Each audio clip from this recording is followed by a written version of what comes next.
오늘 하나님 말씀 출애굽기 25장의 30절 말씀을 같이 보시겠습니다. 상 위에 진설병을 두어 항상 내 앞에 있게 할지니라. 아멘. 영국에는요, 우드 체스터 맨션이라는 아주 유명한 흉가가 하나 있습니다.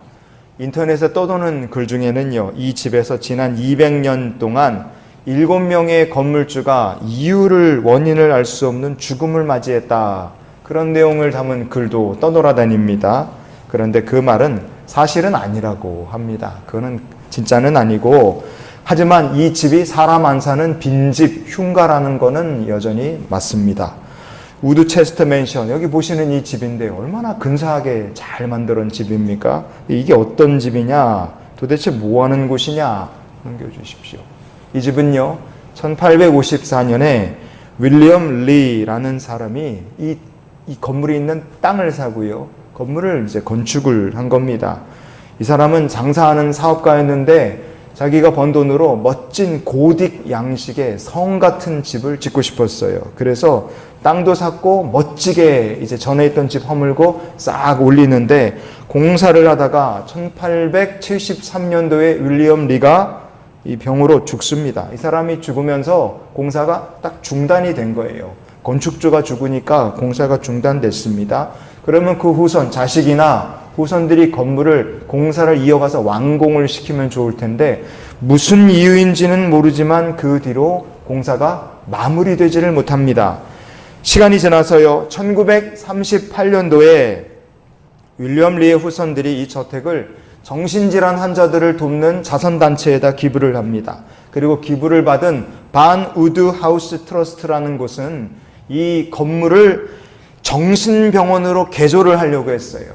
빈집이니까 정신병원으로 개조를 하자. 하지만 그때가 하필이면 딱 전쟁이 터지는데 세계 2차 세계대전이 딱 터지게 됩니다. 그러면서 이 계획은 무산됐고, 39년부터 45년까지 영국 정부가 이 건물을 군사기지로 전용을 해서 쓰게 됐어요.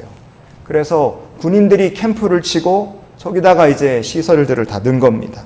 그리고 전쟁 통해 사망한 군인들의 유해를 저 건물에다가 이제 모시게 된 거예요. 그러면서 죽은 사람들의 시신을 갖다가 보관하는 장소가 됐으니까 그때부터는 사람들이 아예 무서워서 가까이 가기도 꺼려하는 그런 흉가 이미지로 완전히 굳어지게 됐다고 합니다. 그럼 지금 어떻게 됐느냐? 현재 우드 체스터 맨션은 스트라우드 구이에라는 곳에서 관리를 한다 그럽니다. 우리로 치면 이제 구청에서 관리하는 특별 관리 건물이 된 거예요. 무슨 용도로 사용 중이냐? 현재는 넘겨주시면 고딕 건축공학 교육 그리고 귀신 투어 상품으로 이 건물이 사용된다 그래요. 고딕 양식으로 졌으니까 옛날에 진 거니까 멋있어서 공부하러 올 사람 와라. 그리고 여기는 공부하는 것이 아니라 오싹한 거 느끼고 싶으면 와서 귀신 체험하게 한번 와봐라. 그런 관광 상품으로 팔린다고 합니다. 실제로 이 건물에는 지금도 박쥐가 수백 마리씩 산다 그래요. 건물에 박쥐가 뭐 150년 넘는 세월 동안 주인 없이 비어 있으니까 건물이 관리가 제대로 됐겠습니다. 돌로 만든 건물에 천장이나 구석구석에 박쥐가 수백 마리가 넘게 살고 있고요. 생각해 보십시오. 외딴 건물인데 아무것도 없는 숲에 저 건물 하나 딱 있어요. 그 안에는 외관은 정말 멋있고 그 안에 들여다보면은 그 옛날부터 장식장, 그 다음에 가구 같은 것들도 멋있게 남아 있습니다. 그러나 그 속에 박쥐가 수백 마리가 살고, 최소 수백 마리. 과거에는 그 건물에 시체도 보관했었고, 지금도 밤이면 인적이 뚝 끊기는 곳이에요. 여러분 같으면 이런 데 들어가서 살고 싶으십니까? 준다 그러면 여러분 가지시겠어요? 저는 공짜로 줘도 이런 데는 안 가고 안 살 것 같아요. 여러분, 집이 아무리 크고 으리으리하다, 겉모습을 보면 끝내주죠. 넘겨주십시오. 그러나 그 집이 아무리 크고 으리으리하다 할지라도 거기에 사람이 안 살면 우리가 그런 집을 흉가나 폐가라고 부릅니다. 집의 가치는 뭐가 정하느냐? 껍데기가 정하느냐? 큰 건물 사이즈가 정하느냐? 그 안에 들어있는 물건이 정하느냐? 아닙니다. 여러분, 그 집에 누가 사느냐? 그게 그 집의 진짜 가치를 정하는 거예요. 바라기는 여러분의 인생이 가치 있는 인생이 되시기를 축복합니다. 여러분의 가정이 정말로 복된 가정들이 다 되시기를 예수님 이름으로 축복합니다. 그렇게 되려면 내 집에, 내 삶에 누가 사셔야 되는 거예요? 나만 살면 안 됩니다. 누가 나와 함께 사셔야 되느냐? 나의 같이 거하시는 동행, 동거자, 내 삶에, 내 가정에 주인 되시는 분이 필요해요. 그분이 누구냐? 성경은 얘기합니다. 요한계시록 3장의 20절 우리 읽어보시겠습니다. 누구든지 내 음성을 듣고 문을 열면 내가 그에게로 들어가 그와 더불어 먹고 그는 나와 더불어 먹으리라. 아멘. 예수님께서 여러분의 인생에 늘 함께 하시고 주님이 늘 그 가정에 머무시는 주의 가정들이 되시기를 축복합니다. 잠언 17장의 1절 그렇게 될 때 우리 가정이 내 인생이 어떻게 되느냐 같이 읽어봅시다. 마른 떡 한 조각만 있고도 화목하는 것이 제육이 집에 가득하고도 다투는 것보다 나으니라. 아멘. 예수님께서 함께 하시는 인생 가정이야말로 마른 떡이 한 조각밖에 없다 할지라도 항상 주님을 모신 인생, 항상 주님과 함께하는 가정이 됨을 믿으시기를 바랍니다. 그래서 그 가정이 화목할 수 있는 거예요. 그 인생이 행복할 수 있는 겁니다. 여러분 한번 따라해 주시기 바랍니다. 항상 주님을 모신다. 다시요. 언제나 주님과 함께한다. 아멘. 항상 주님을 모시고 언제나 주님과 함께하는 성도 되고 인생 되고 가정 되시기를 축복합니다. 우리가 중요한 건 항상이고 언제나예요. 가끔씩이 아니라 항상 언제나입니다. 여러분 이것이 바로 하나님께서 이스라엘 백성들에게 진정으로 원하신 하나님의 요구사항이셨어요.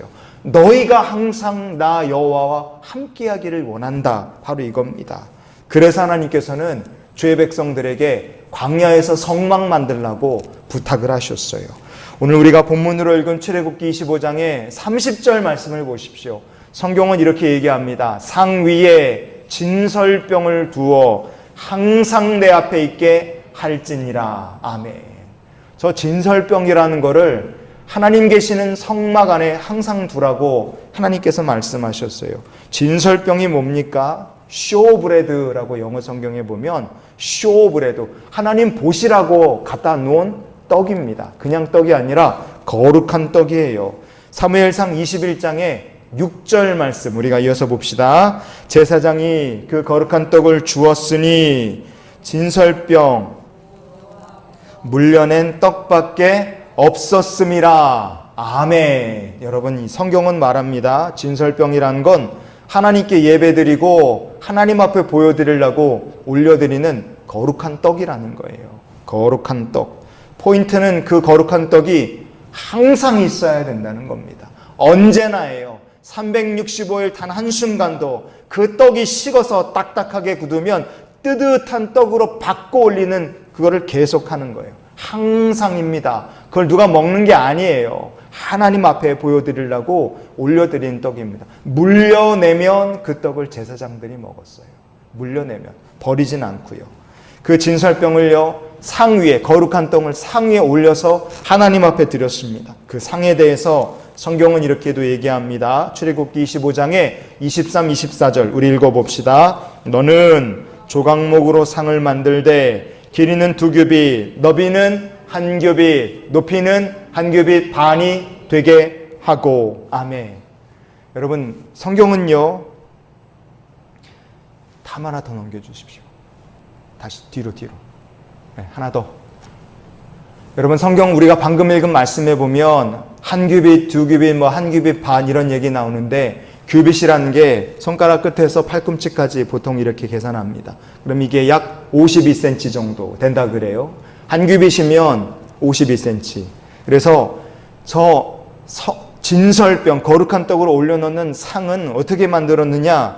이렇게 가로가 104cm 정도, 그리고 요거가 1규빗 52cm 정도, 그리고 이거 높이가 78cm 정도 됩니다. 그래서 여러분 보시기에 요 강대상 있잖아요. 요것만 하다 그렇게 보시면 돼요. 요것만 한 거를 만들고 요거를 다시 뒤로 24절에 보면 순금으로 싸고 이 주위에 돌아가면서 테두리를 금테를 둘러라. 그렇게 하나님 말씀하신 거예요.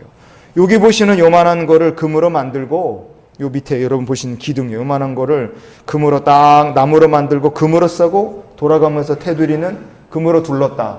그렇게 보시면 저렇게 되는 겁니다. 저렇게 만든 거 위에다가 딱 올려서 하나님 앞에, 주님 앞에 거룩한 진설병 떡을 항상 올려드리라. 그게 명령인 거예요. 여기서 끝이 아닙니다. 하나님께서 만들어 가신 것들이 또 나와요. 넘겨주십시오. 출애굽기 25장에 보면 31절부터 40절까지 말씀에 성막 안을 비출 등잔대와 거기 같이 쓸 기구들 만들라는 얘기가 나옵니다. 근데 이거는요, 만들라고 했고, 여러분, 우리가 이게 잘 감이 안 오죠. 그런데 이렇게 한번 생각해 봐야 돼요. 이런 거 왜 만들라고 하셨을까, 도대체? 뭐 때문에 만들라고 하셨을까? 그거는요, 만들라고 하신 이유는 그 명령에 분명히 이스라엘 백성들이, 그리고 내가 기억해야 될, 우리가 기억해야 될 영적 교훈이 있기 때문에 그렇습니다. 왜 하나님께서는 이런 물건을 만들라고 하셨고 성경에 이런 얘기를 적어놨을까? 그 일을 우리가 생각해 봤으면 좋겠어요. 지금 이스라엘 백성들이 만드는 이 모든 것들은 결국에 가서 뭐에 해당합니까? 온 세상을 창조하신 창조주 하나님, 전능하신 하나님께서 사실 집과 그 안에 집어넣을 물건들을 지금 만드는 거예요.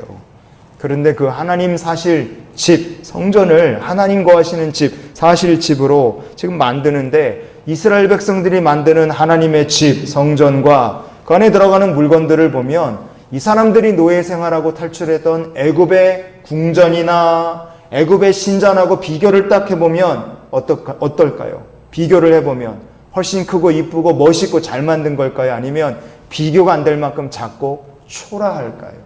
정답은 비교가 안 될 만큼 작고 초라합니다.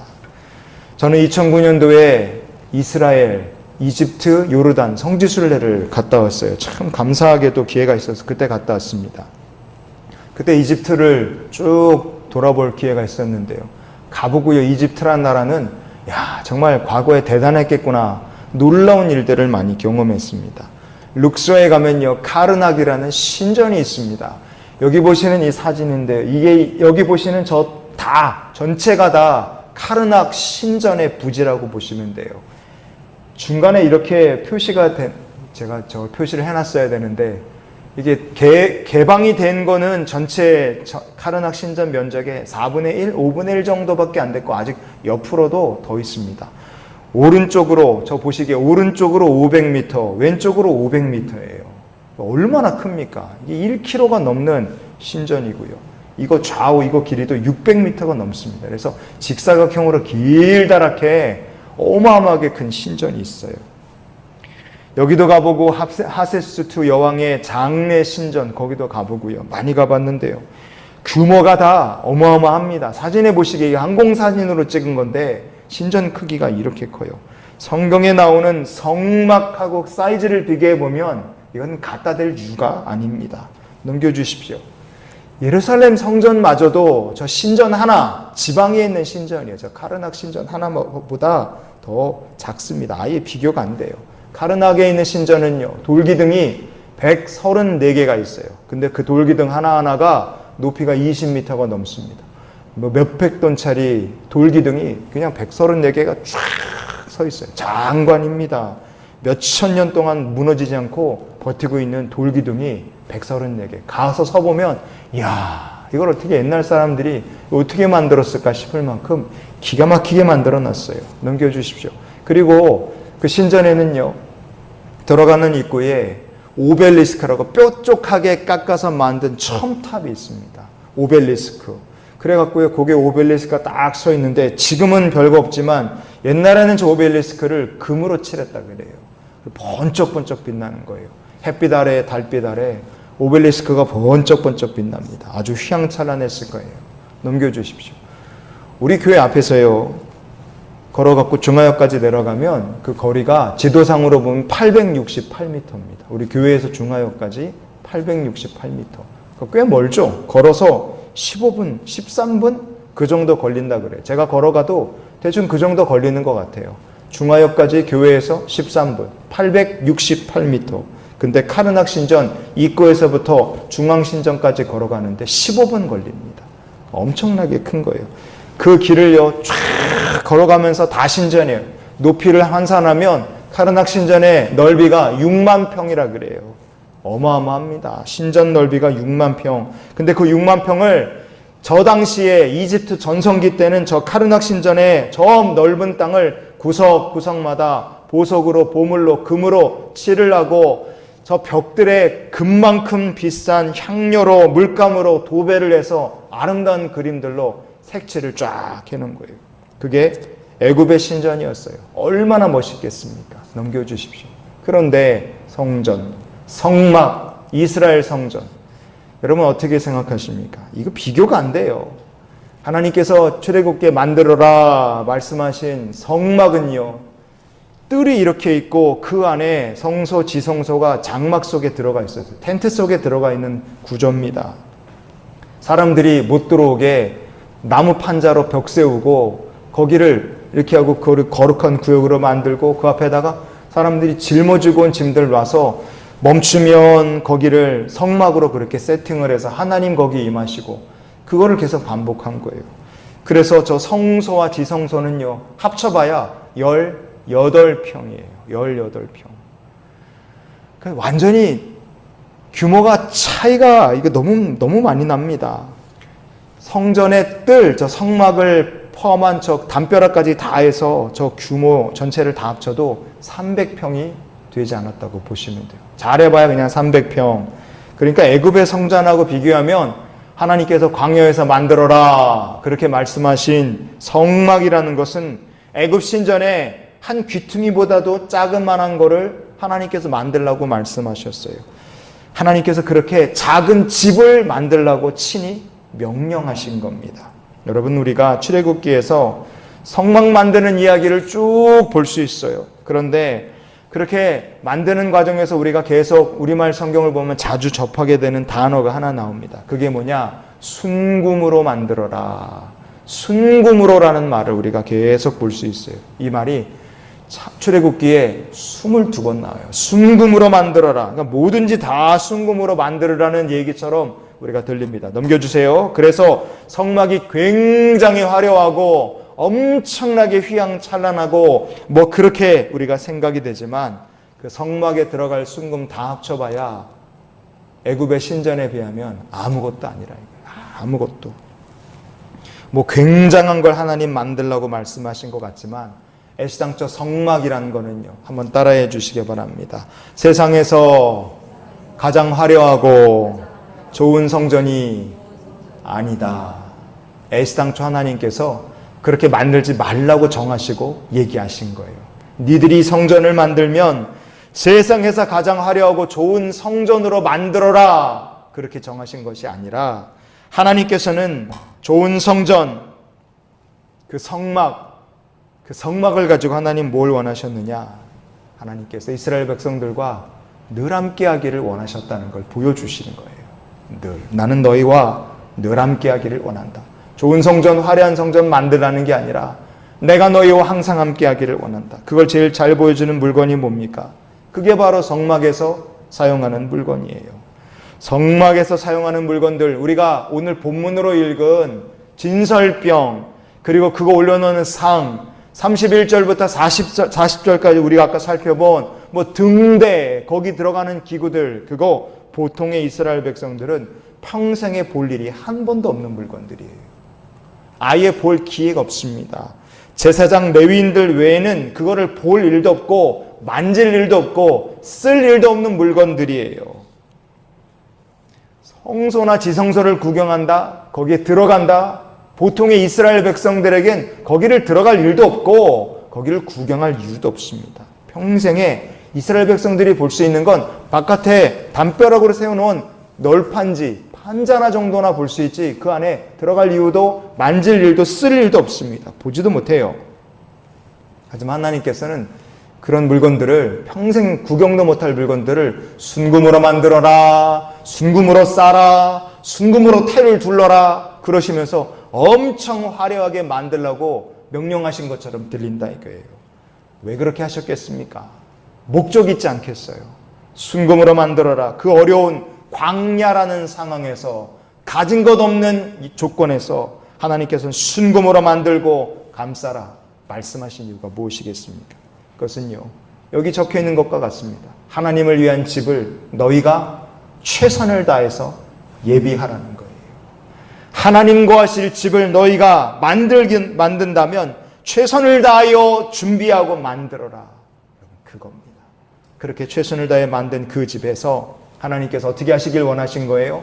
영원히 항상 언제나 너희와 함께 할 것이다.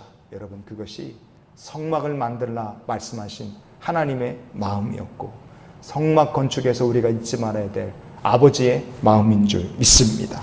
출애굽기 15장의 30절 말씀을 우리가 다시 읽어보시겠습니다. 상 위에 진설병을 두어 항상 내 앞에 있게 할지니라. 아멘. 여러분, 오늘 말씀을 정리해 봅시다. 진설병, 거룩한 떡이라 그랬어요. 그 거룩한 떡이 어떻게 해야 된다고요? 항상 하나님 앞에 있어야 됩니다. All the time이에요. 항상입니다. 여러분, 저 떡이 누가 돼야 됩니까? 내가 돼야 되는 거예요. 성막을 만들라는 거 다른 거 아닙니다. 거룩한 떡이 항상 여호와 하나님 앞에 있어야 되는 것처럼 하나님 말씀하십니다. 누구누구 집사야, 누구누구 권사야, 장로야, 전도사야, 목사야, 너가 이 거룩한 떡처럼 항상 내 앞에 있기를 원한다. 여러분, 그것이 바로 오늘 우리를 향하신 하나님의 마음임을 기억하시기를 바랍니다. 주님, 제가 이 거룩한 떡처럼 항상 하나님 앞에 거하는 주의 성도, 그런 주의 가정이 되게 해 주시옵소서. 우리가 처음에 흉가 얘기를 같이 나눴잖아요. 아무리 건물이 크고 멋져도 그 속에 좋은 물건들이 가득하다 할지라도요, 사람이 없다면 그 건물은 흉가고 폐가일 뿐입니다. 무서운 집이죠. 하지만 이게 단칸방이라 할지라도 거기에 사랑하는 식구들이 같이 산다. 그곳에서 은혜를, 웃음을, 감사를, 사랑을 나눈다. 여러분, 그게 행복 가득한 정말 집, 스위트 홈 아니겠습니까?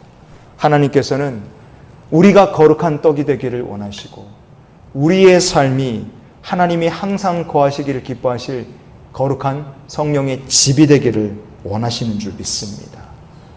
내 인생, 내 가정이 하나님 거하실 집이 되고, 내 삶이, 우리 아이들이, 우리 식구들이, 형제자매들이, 부모님이 하나님께서 기뻐 받으실 하나님 앞에 있는 항상 놓여있는 거룩한 떡과 같은 삶이 되게 해 주시옵소서. 우리가 오늘 그런 소망을 간직하고 기억하며 이런 기도로 한 주간을 살았으면 좋겠습니다. 같이 읽어봅시다. 주님, 우리가 거룩한 떡처럼 항상 주 앞에 있는 삶을 살게 하시옵소서. 아멘. 하나님께서 성막을 만들어라 말씀하신 거, 애굽에 있는 성전들, 신전들 규모 비하면 200분의 1이나 될까 말까 한 걸 만들라고 얘기하신 거예요. 그건 세상에서 제일 화려하고 멋있는 집을 지으라는 뜻이 아니라 너희가 그 어려움 가운데서 최선을 다하여 여호와의 집을 준비하라는 뜻입니다. 그리고 그 성전 성막에서 하나님께서는 떡이 아니라 이스라엘 백성들이 항상 하나님 앞에 나오기를 원하셨을 거예요. 오늘 우리를 향하신 하나님의 소망이 그러하실 거라 생각합니다. 저와 여러분의 인생이 하나님과 하실 집 되고, 저와 여러분의 인생이, 그리고 사랑하는 모든 가족, 식구들이 항상 하나님 앞에 드려질 거룩한 떡과 같이 되는 주의 백성들이 되시기를 예수님의 이름으로 축원을 드립니다.